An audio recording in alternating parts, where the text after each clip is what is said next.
মানুষ কেন এমন হয়? না পাওয়া জিনিসগুলো পাওয়ার আকাঙ্ক্ষায় সারা জীবন ছুটে যায়। মানুষ এমন কেন হয়? হাতের নাগালের বাহিরের জিনিসগুলোই আকর্ষণের বস্তু হয়। মানুষ এমন কেন হয়?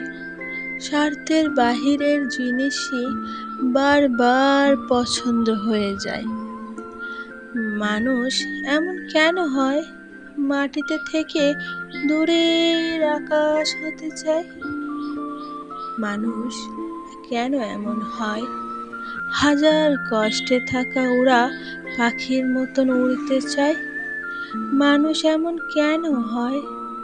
না পাওয়া জিনিসগুলোই বারবার পেতে চায়। মানুষ এমন কেন হয়? সহজে পাওয়া বস্তুটি অবহেলায় ঘরের কোণে পড়ে রয়। মানুষ এমন কেন হয়? যে অল্পতেই তোমার হতে চায় তাকেই দূরে ঠেলে দেয়। মানুষ এমন কেনই বা হয়? ভালোবাসার শান্তি সুখ ফেলে মোহর পিছনে ছুটে যায়।